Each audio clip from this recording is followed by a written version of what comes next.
Former drama teacher turned Canadian Prime Minister Justin Trudeau has his own illegal immigration crisis north of the border. Border crossers are clogging the asylum system in Canada and flooding the homeless shelters. So the Canadian government has a new solution to all of this: move hundreds of immigrants into hotels where they will live at public expense. Stephen Ledrew is a former president of the Liberal Party of Canada, and he joins us tonight for an update on all that. Stephen, thanks a lot for coming on. So Canadians are famously good-humored and tolerant and sort of, I would say, a little bit passive maybe. But are they for I'm not this? passive. Is anyone saying anything? Well, you're not passive. And we're glad to have you. And I don't mean to. I love Canada. I'm not attacking Canada. But like, what do they think of this?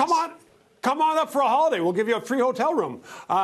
First of all, the 800, Tucker, are just those who are now in school classrooms and in school dormitories, and they have to be cleared out in order for the classes to come back towards the end of August. So those 800 are going to hotels. But that's only the thin edge of the wedge on this one, because last year we had over 20,000 illegal asylum seekers.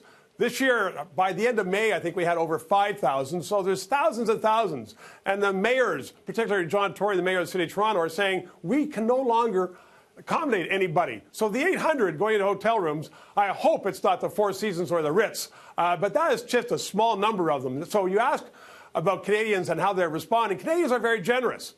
We have an empty country up here. We could take a lot of people here, but on the other hand, they don't like to see their dollars being wasted. So it comes around to the fact that these people seeking asylum, Tucker, and you know this, they aren't coming into the regular border places where they are processed. They are walking across, and the government of Canada could stop that with just a signature on a piece of paper. They could stop that for 3 months at least. But they haven't done that. So Canadians are getting upset about this. On the other hand, they're also looking to the States and saying, well, why are all these people in the States and they're coming to Canada? Why aren't they staying in the States? They aren't being kicked out of the States.